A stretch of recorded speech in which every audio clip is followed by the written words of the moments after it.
Olá corredor, olá corredora, seja muito bem-vindo a mais um vídeo aqui no meu canal. Eu sou o Nestor e hoje nós vamos ver quando usar cada um dos tipos de descanso dentro de um treino intervalado. Então, se a gente vai fazer o descanso passivo, como você está vendo aqui na tela, ou o descanso ativo. A gente vai aprender e entender o que é cada um deles, quando usar, para quem usar e que estratégias a gente pode estar usando para melhorar ou as nossas valências utilizando cada um deles, beleza? Mas antes da gente ir para o conteúdo, se a gente vai fazer intervalado passivo ou ativo, a gente precisa definir o objetivo. Então você aí que está correndo precisa definir o seu objetivo, principalmente se você treina sozinho. Se você treina com um treinador, também você vai precisar definir esse objetivo com ele. Mas por que é preciso definir um objetivo? Porque é o objetivo que guia tudo aquilo que a gente vai fazer. Então, se tu tem o objetivo de melhorar os 5 km, todos os seus treinos se baseiam, fornecem a escada de suporte para que você melhore esses 5 km. Se você vai correr uma maratona, os treinos são voltados para melhorar na maratona. E os intervalos de descanso, quantos intervalos, os treinos de tiro, começa desde quais tipos de treino de tiro você vai fazer, quais as intensidades de tipo de tiro e, é claro, qual é o descanso, que é isso que eu vou te explicar aqui, como você vai fazer cada um desses descansos. Então vamos lá, sem mais delongas, para o conteúdo. Primeiro ponto que a gente precisa entender é que o intervalo passivo, ele é um intervalo parado ou com uma caminhada no lugar. Como assim, Nestor, uma caminhada no lugar? A caminhada exige um deslocamento, né? Sim, mas aquela caminhada no lugar, eu me refiro àquela caminhada que a gente faz, às vezes dá um passo para o lado, um passo para o outro, para quem é um pouco mais inquieto, né? Eu sou um pouco mais inquieto também quando eu estou fazendo meus intervalos e eu acabo ficando caminhando de um lado para o outro. Mas ela não é uma caminhada contínua, ela é basicamente uns deslocamentos ali laterais por onde que eu termino o tiro. Então, nesse caso, é tranquilo ou totalmente parado, pode ser sentado ou pode ser em pé. Eu não recomendo muito que seja sentado, porque se tu ficar muito tempo sentado, dependendo do tipo de intervalo, se é 2, 3 minutos de intervalo, tua musculatura vai perder tensão muscular, que eu já expliquei isso no último vídeo aqui do canal, e tu não vai ficar tão bom assim, tu não vai estar se sentindo bem para fazer o próximo tiro, porque tu vai estar sentado e teu músculo vai ficar numa posição que não é ideal para correr. Então não recomendo muito que seja feito esse intervalo sentado, né? Mas aí ficando parado em pé ali ou com essa caminhada para um lado para o outro, tá ok. E aí a gente tem um intervalo ativo, que é com um trote leve. Basicamente a maioria dos intervalos são com um trote leve, então aquela corrida que não tem muito uma meta de ritmo. Pode ser com um trote moderado, que aí sim é um trote que tem um objetivo de ritmo, ou seja, tu vai fazer o teu intervalo, teu descanso ativo com um ritmo pré-definido. E a gente vai entender qual e quando é a melhor estratégia de usar isso. E ainda tem, para quem é ainda mais iniciante, um intervalo com uma caminhada mesmo. Que aí essa caminhada ela é feita ali de forma contínua, por exemplo, por 100 metros, 200 metros, 1 minuto, 2 minutos, enfim. E aí, quais são os objetivos de cada um desses intervalos? O primeiro objetivo do intervalo passivo é o quê? Melhorar a sua potência, a sua velocidade, a sua técnica de corrida e a sua capacidade anaeróbica. Então, sempre quando a gente estiver fazendo um intervalo passivo, a gente quer melhorar alguma dessas coisas. Ou a nossa potência, ou a nossa velocidade, a nossa técnica de corrida e a nossa capacidade anaeróbica, que é aquela capacidade que a gente tem de correr sem precisar utilizar o oxigênio, utilizando outra via de energia. A gente vai ver, mas basicamente para quem é isso? Para aqueles corredores que correm provas mais rápidas. Então, corredores de 3 quilômetros ou menos vão se beneficiar muito desses intervalos passivos. Isso significa que corredor de maratona não faz intervalo passivo? Não. Só que o objetivo dele é diferente. Por quê? Porque ele não vai estar usando durante toda a preparação isso aqui. Provavelmente ele vai usar num período mais de base, que ele está querendo melhorar sua velocidade geral, vai utilizar esse intervalo passivo. O corredor de maratona provavelmente vai usar muito mais os intervalos ativos, que tem como objetivo aumentar a resistência de maneira geral, porque tu vai ter feito um tiro forte, vai correr leve, vai correr mais um tiro forte, correr leve. Então, tu tá aumentando a tua resistência, vai aumentar o teu volume, porque se a gente colocar aqui o mesmo treino, 10 de 400 metros, só que no intervalo passivo, a gente vai fazer parado. Então, eu vou ter meu volume total de treino vai ser 4 km.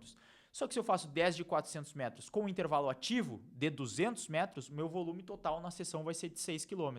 Então, só por colocar uma forma ativa o intervalo, eu já ganho mais volume. E para corredores que fazem provas mais longas, 21 e 42, ter mais volume no treinamento é sempre muito importante. Por isso que acaba entrando muito mais para esse tipo de público do que para corredores de provas mais curtas. Mas ambos se beneficiam dos dois, quero deixar sempre claro.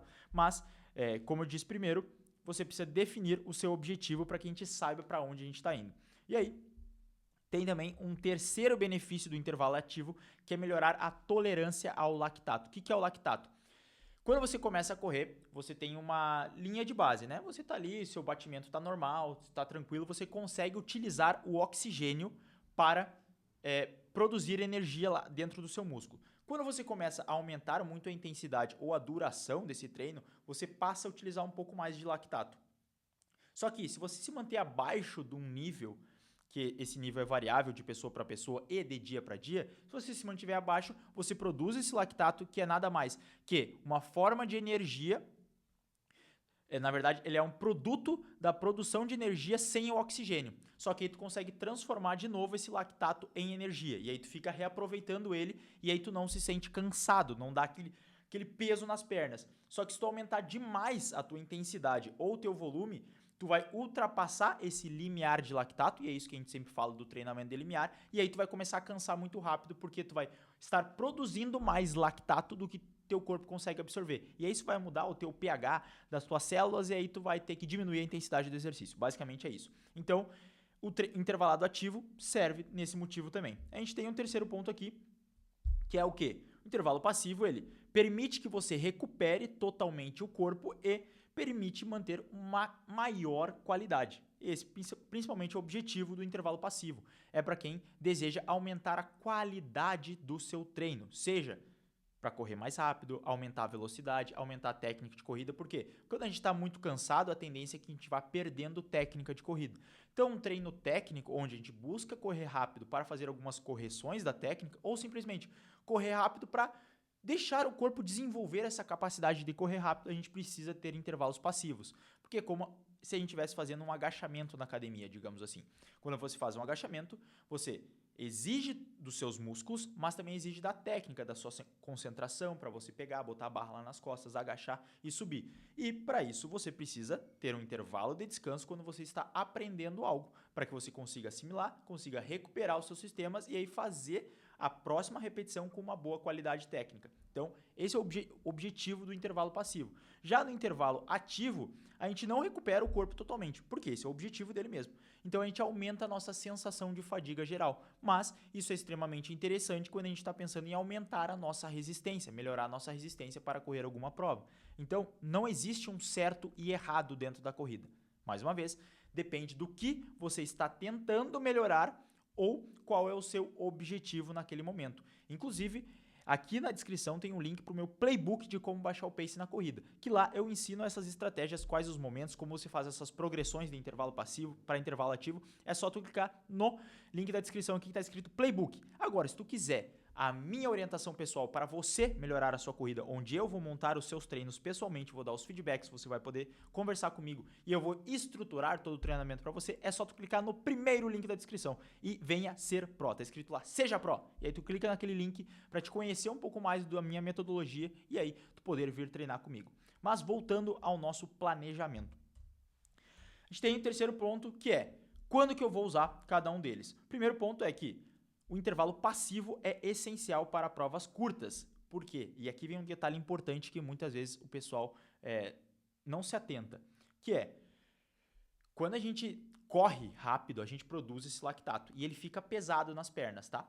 Quando a gente faz um intervalo ativo, a gente melhora e elimina esse metabólito, esse lactato e outros metabólitos ali que são produzidos através do exercício. Por quê? Vai passar mais sangue ali, o sangue vai ajudar a retirar aquilo ali, vai trazer mais oxigênio, então vai limpar a sua coxa. Ao fazer isso, você se sente melhor para a próxima série. É claro que tem todo o cansaço e a fadiga envolvida. Só que, quando a gente pensa numa prova, por exemplo, de 1.500 metros, uma prova de 3 km, onde ela é bastante anaeróbica, você não consegue só com o oxigênio, você tem uma alta quantidade desse lactato que também é produzido e você fica realmente com aquela sensação de perna pesada. Fazer um intervalo passivo ajuda ao quê? Você fez um tiro forte e acumulou muitos metabólitos ali. Para uma maratona, o objetivo é que você consiga remover esses metabólitos para manter correndo por muito tempo. Só que para uma prova de 3K ou menos, o que acontece? Você produz aquele metabólito, se você fizer um intervalo ativo, você vai conseguir recuperar aquilo. Só que quando você faz um passivo, você mantém aquela sensação de peso nas pernas, porque é justamente essa sensação que você vai estar tendo na hora que você estiver correndo a sua prova de 3km.